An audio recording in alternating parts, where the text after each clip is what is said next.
was introduced at Deakin in 2010. Pass has successfully run at many universities around Australia. It also operates worldwide. It's based on the successful American SI program, which is supplemental instruction.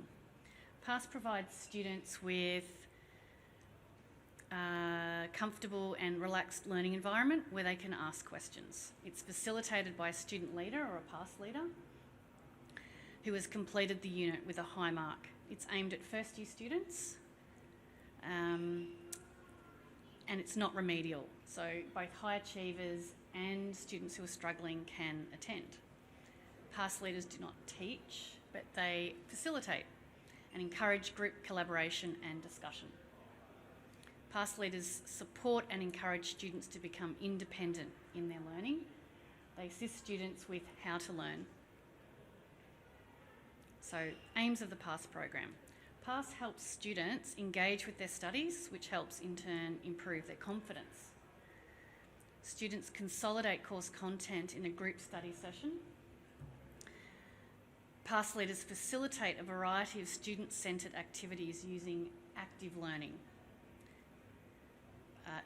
strategies, I should say. Pass sessions are all about what the student wants to learn, not what the leaders want them to learn or think they should learn.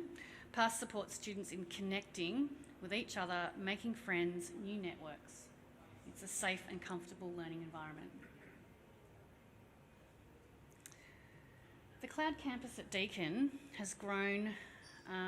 There were about 12,000 Cloud students in 2015, which has increased to almost 16,000 students in 2019, which is 25% of our student base. They're situated around Australia and overseas. Now, with the increase in Cloud campus and the institution's One Deakin approach, we needed to provide equity to Cloud students. So all students, whether campus or Cloud, needed to be able to access the same support and same services. We now have a Cloud-first approach to the support and services we offer students. We needed an alternate delivery mode for our campus-based sessions, which I can't see what's down the bottom there, so I'll just refer to these.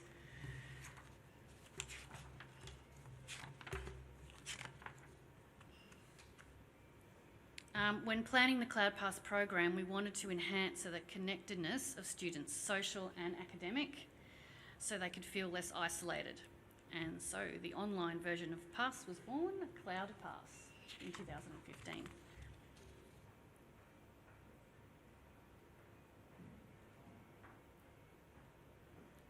What is it? What is Cloudpass? It's the online version of Pass. It's a 60-minute study group using Blackboard Ultra. We have 2 Pass leaders run each session each week. One is the main facilitator and one is the support leader. The support leader takes attendance, troubleshoots things with minor tech problems. It runs Monday to Thursday, 6 p.m. to 8 p.m. These live synchronous sessions are not recorded as they're a study group where everyone is contributing ideas, thoughts and opinions. The Cloudpass program incorporates the same Pass methodology as Campus Pass. Here's a sample of a psychology unit on campus, on Cloudpass, sorry. The Pass leader running the activity here, it's on APA referencing. So students are using both chat and the whiteboard pens for marking their ideas and thoughts. This one here is a finance unit. Again, students are using chat and the whiteboard to suggest their solutions to that particular problem. And this one here, this is actually a campus-based Pass session where a student is writing on the kidney diagram. The Pass leader in this instance has translated this Pass session plan to Cloudpass, displaying the same PowerPoint slide of the kidney diagram and asking the Blackboard participants to name the parts, just like on campus. So Pass leaders can use the same session plan in both situations, with some tweaks, of course, for engaging online students. The Cloudpass outcomes. During the 2015 pilot, we ran 3 Cloudpass sessions and then surveyed the participants. And there were around 15, I think, at the time, with 3 units. The small feedback survey revealed to us that the students found Cloudpass to be valuable and helpful. They enjoyed being connected with other students, contributing to them feeling less isolated. Some really nice quotes there from the students. Their learning benefited too. They can consolidate the weekly content from the lectures. Their feelings were normalised in regards to their studies. They realised they were not alone in how they felt with certain assessments and topics. Now, past leaders are critical to the success of the program. We have a comprehensive training of past leaders. Comprehensive training is vital. All past leaders spend 1 day at a group training, and if they are also running Cloudpass, they do an additional 3 hours of training over Blackboard Ultra. So there is follow-up professional development during the trimester, including formal observations, self-reflections, and meetings with senior past leaders. The full day training incorporates past methodology and learning theories. The past program has a basis in both social learning theory and cognitive developmental theory to ensure that we have a sound pedagogical approach. The principles of past include active learning theories and the importance of critical thinking and problem solving. Past leaders are role models and mentors who model successful behaviour such as independent learning, excellent planning and organisational skills and study strategies. Now, the Cloudpass training, which is over Blackboard Ultra, so they learn how to, they learn the tools, they learn what kinds of activities are great on Blackboard Ultra. Some here, definition matching, brainstorming, quizzes, polls, discussions. We then discuss the key differences between online learning and classroom learning. Visual feedback, microphone and chat, online etiquette, things like that. We also train leaders on how to engage students on our asynchronous discussion groups. We use Facebook for this. Not sure if there's anything down the bottom there. So our Facebook groups were added in 2017. We trained students on how to engage students on the asynchronous discussion group. And these are linked to the Cloudpass session. So each one has a discussion group. For example, Psychology A has a Cloudpass session every Monday night, as well as a Facebook group for discussion for that week. And these groups complement each other. So the Facebook group complements the live Blackboard session. So conversations can still continue after the live study group. Activities that weren't finished in the live session can continue on this platform. Unfinished activities can be posted. Things like discussion questions, polls, even short videos with a content-related question. And group member sizes can range from 20 to 300, depending on the unit. That's Facebook. And in 2018, the past Facebook groups, so that's all of them, that were attached to Cloudpass received over 78,000 views and interactions. So Cloudpass in 2019.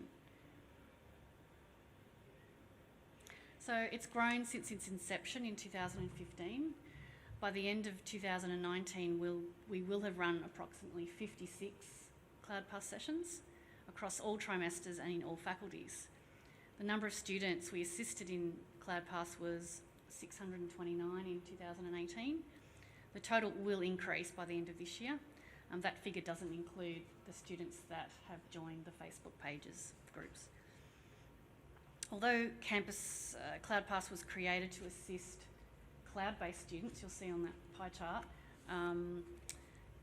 campus-based students are the majority of students that join, and that's really due to convenience, the evening time slot and the ability to be able to connect in from home.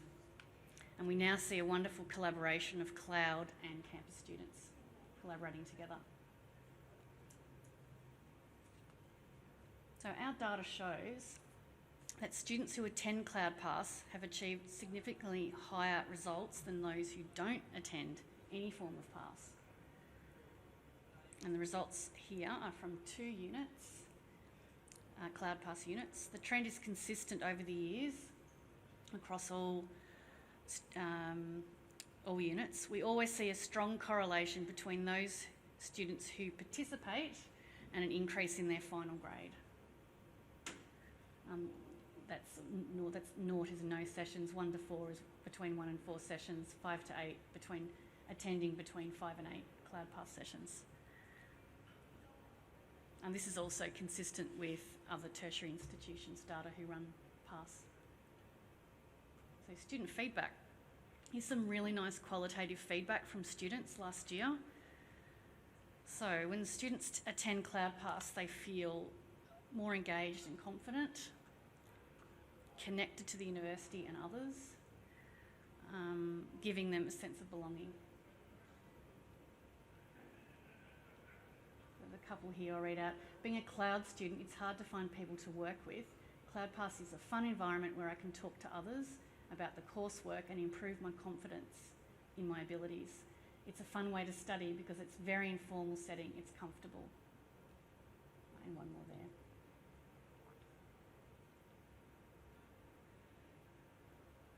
Last year, Cloudpass won the Blackboard Award for Student Success, and subsequently Blackboard published a case study about the program on their blog titled Deakin University, the Power of Peer-to-Peer Interaction in the Cloud. So the future. So we'll see more engagement and an increase in students participating in 2019. We've seen an increase year to year on student participation. Students and pass leaders really enjoy using Blackboard Ultra. Other programs that are using Blackboard Ultra are our maths mentors and writing mentors. We'll continue with Blackboard Ultra and the online drop-in service. We're expanding other programs such as the Study Buddy online program for Cloud students.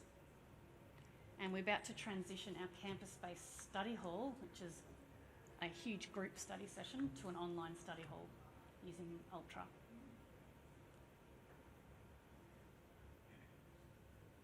So I think I've got a video here.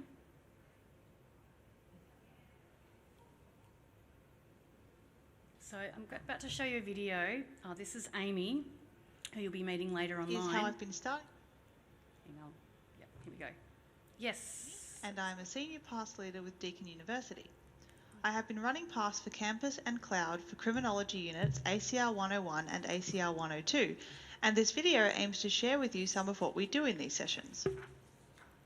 Blackboard Collaborate's various tools create interactive and engaging sessions. This is a general overview that I usually present to students to help them get the hang of it. I try and use as many as possible, including the ones you can see here, as well as polls, timers, and breakout rooms. These tools are useful for students as well as myself, as they allow for interaction and engagement that you might not otherwise get in an online forum. The ability to actively take part in these sessions helps students absorb content so much better. It also helps me to interact with Cloud students on a level that allows me to build a rapport with them, which assists me in keeping with the casual, relaxed atmosphere that PASS is all about. I'll show you some examples. Often I put up slides with discussion points and ask students some basic questions to get them talking, sometimes over the mic. In this scenario, the raise your hand tool is really useful because it can be used as an indicator that you want to speak and stops the mess of everyone speaking at once. During this particular session, we had a minor tech issue that one of the students could not hear.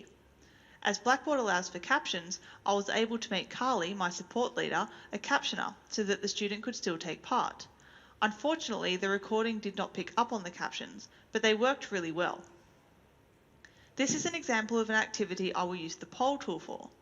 I created a 10-choice poll which represented a scale of disagree to agree and asked students where they stood. It's an easy way to quickly get students' opinions on matters and allows for further discussion by asking why they voted where they did. The anonymity of the poll also encourages some students who may not want to voice their opinion openly to take part. Discussion points like this one are enhanced by the breakout rooms tool the Blackboard uses. In this case, I could split students into 2 or 5 groups depending on attendance and ask them to answer the questions for a different dot point each. The ability to break sometimes very large groups into smaller groups is a great facilitation tool for discussion and collaboration. Asking students to share their ideas once back in the main room is a great way to encourage students to use the mic as well. Blackboard also allows screen sharing, which can be utilised to share videos with students for relevant discussion. If students watch using the link instead, raise your hand is a great way to indicate that they are finished watching and ready to continue. That way no one gets left behind in discussion.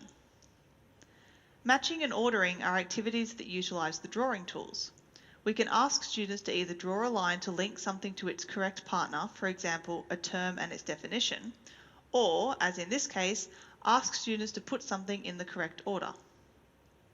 Multiple choice questions work very well with the drawing tools as well. In this example, students can circle which answer they think is the correct one or draw a tick alongside it. Again, the anonymity the tools offer is such a vital part of using Blackboard, as students are so much more open to having a go. Presenting students with an empty table or even a blank whiteboard is great for brainstorming activities. Students can use the typing tool to either fill in the table or brainstorm their ideas in the blank space. Kahoot in itself is a great tool, but combine it with Blackboard and it's a winner every time. The screen sharing allows the leader to broadcast the Kahoot screen to students, and regardless of where they might be, students can use their technology to take part. Students have joined in on Cloudpass sessions from different countries, but they can still join in with the rest of their cohort. We also use Facebook in combination with Blackboard. It works well as a crossover from Cloudpass sessions to an online forum where students can review activities covered in Cloudpass, and students who are unable to attend can see the content that was covered during the session. We also post short review videos of activities that we did in the session. This often encourages more students to attend the Cloudpass sessions once they get to see what goes on. Students who have been attending the Cloudpass sessions are usually more confident in commenting and supporting, as well as encouraging their peers both during and outside of sessions. The environment the Cloudpass creates gives students a similar sense of connection with their peers that on-campus in-person interaction can give. It lets online students form friendships, networks and study groups by giving them a platform that facilitates collaborative atmosphere and encourages connection. I like to touch on study skills with students during the first Cloudpass session and then continue checking in weekly at the end of each session. I also include this as a crossover post in the Facebook groups. Study skills are a vital part of being a university student, and bringing them to the students' attention each week encourages them to build on these skills. In the sessions, I try to encourage students to find some study tips that work for them and help them reach their weekly study goals, and then bring those tips with them to the session so they can share with the other students. To wrap up, I thought I'd show you some feedback we have been given by students over the years and offer some reflection on the sessions from the leader's perspective. I've picked out the most common types of feedback we get. Students love that Blackboard allows for the sessions to make them feel more personalised. They also get notes from their peers while we are working on activities, which adds to their own study notes. A lot of mature age students love attending Cloudpass sessions, as it means that they don't miss out on that interaction with their peers. A lot of students comment that they really enjoy the social aspect of the online Blackboard environment and wish sessions could be longer. My personal favourite comment was given to me the other week by one of my past students. It's like studying without realising you're studying, because it's so relaxed and interactive and enjoyable that it doesn't feel like work at all. And that just leaves us, the pass leaders. Even after having run Cloudpass sessions for the last 3 years, I still look forward to every single one, whether I'm the one facilitating the session or if my role is as support. Running these sessions is just as fun and engaging for us as leaders as it is for the students. As Blackboard expands, so do our digital skills, and I would be lying if I said it wasn't exciting to see a new update and a new tool to play with. Overall, Cloudpass is an incredibly positive experience for leaders and students alike, and I look forward to being involved with the program for the years to come. Thank you. We'll now shoot to a Q&A. So, can we show the Blackboard room on the screen? Yeah. So here we have Amy Morgan, Senior Pass Leader who made the video, Shannon Wales, Senior Pass Leader, and my colleague Emma. Now Amy's in Geelong, Shannon's in Burwood, and Emma's in Warrnambool.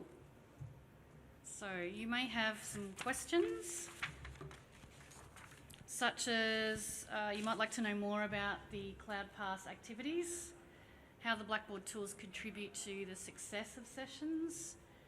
You might ask Amy and Shannon about challenges that they face when facilitating Cloudpass, or how to engage students successfully. So over to you. All right, I might actually start. Yeah, you can start, Alex. I'm interested in the challenges that they make people in my head. So I am interested in the challenges that you're facing. So if you could talk a little bit about that. Challenges with students or using Blackboard or running? Using Kahoot and Blackboard. Yeah, Kahoot and Blackboard, Amy and Shannon. Any challenges with that?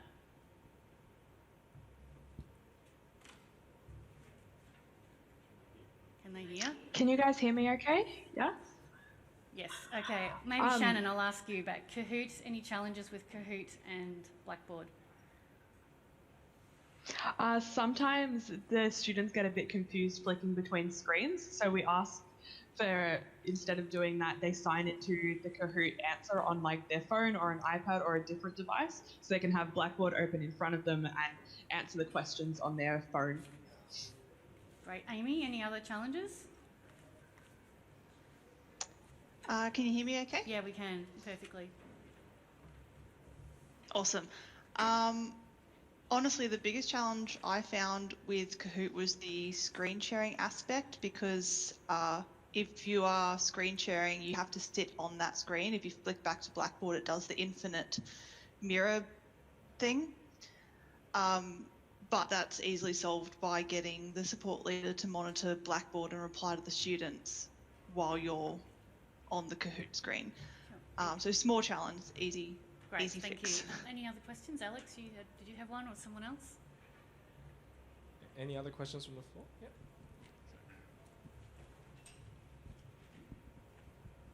Hi guys, I'm just interested with your timeframes and how busy your study schedules probably are. How long do you roughly go for in one of these sessions? Amy? The sessions go for an hour, so the same as the campus sessions.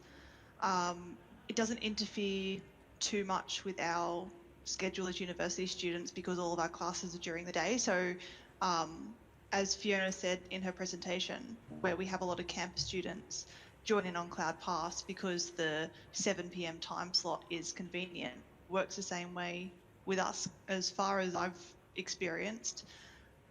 As long as I'm on top of my workload and don't have any assignments pressing, which is just my own time management, Cloudpass hasn't really interfered at all with my student or academic responsibilities.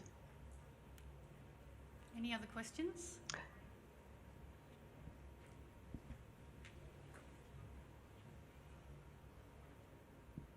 Hello, I was just wondering about Facebook in particular and the use of a system outside of, say, a university system, and whether students have ever really wanted to opt out of that. It's completely optional. They don't have to. Oh, just the Facebook part, like if Yeah, they they don't want have to. combine with. Yeah, but I might actually shoot. Maybe Shannon, you might like to answer that in terms of the Cloudpass students that participate in live sessions. Do some not want to join the Facebook group? Is that what you're? Yep. Sorry, Fiona, could you just repeat the Sorry. end of your sentence? Yes, I missed it's it. about Sorry. Facebook. And do you have students attending Cloudpass that don't want to join the asynchronous Facebook discussion group?